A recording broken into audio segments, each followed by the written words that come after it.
మహిళా దినోత్సవ శుభాకాంక్షలు మేడం. థ్యాంక్ యూ అన్న. ఈ మహిళా దినోత్సవం సందర్భంగా మహిళలకు మీరు ఇచ్చే మెసేజ్ ఏంటి మేడం? ముందుగా తెలంగాణ ప్రజలందరికీ, అదేవిధంగా భారతదేశ పౌరులందరికీ కూడా మహిళా దినోత్సవ శుభాకాంక్షలు తెలియజేస్తున్నాను.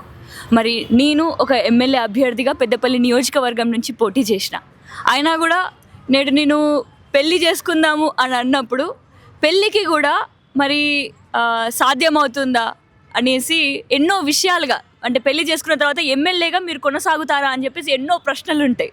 నేడు 2025లో ఉన్నాం, అయినా కూడా ఇలాంటి ప్రశ్నలు అడుగుతున్నారంటే ఇంత ట్రాన్స్పోర్ట్ సిస్టమ్ ఉన్నప్పటికీ కూడా, ఇంత సమానంగా ఉంటున్నాం అని అన్నప్పటికీ కూడా ఈ ప్రశ్నలు వస్తున్నాయి అంటే ఆలోచించండి. ఈ ప్రశ్న వచ్చిందంటేనే ఇంకా మహిళలు చేయగలుగుతారా అనే అనుమానం, లేకపోతే మహిళలు ఇంటికి మాత్రమే పరిమితం కావాలి అని ఉంటున్న రోజులు ఇంకా పోలేదు అని దాని అర్థం.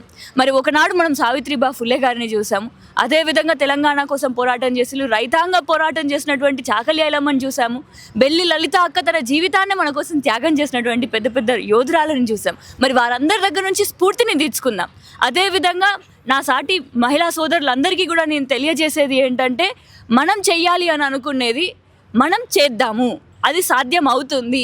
ఎంతోమంది అసాధ్యమైనటువంటి కాలంలోనే సావిత్రిబా ఫులే గారు మొదటిగా మహిళల కోసం విద్యను అందించడం వల్లనే నేడు నేను బీటెక్ ఐఐటి ఖరగ్పూర్లో చదువుకోవడం జరిగింది. ఆ విధంగా ప్రతి ఒక్క మహిళ చదువుకోవడం జరిగింది. అదేవిధంగా ఏది కూడా ఇంపాసిబుల్ అనే వర్డ్ ఎప్పుడు కూడా మనం వినవద్దు, అనుకోవద్దు కూడా. సో ఏదైనా ఎవ్రీథింగ్ ఈజ్ పాసిబుల్.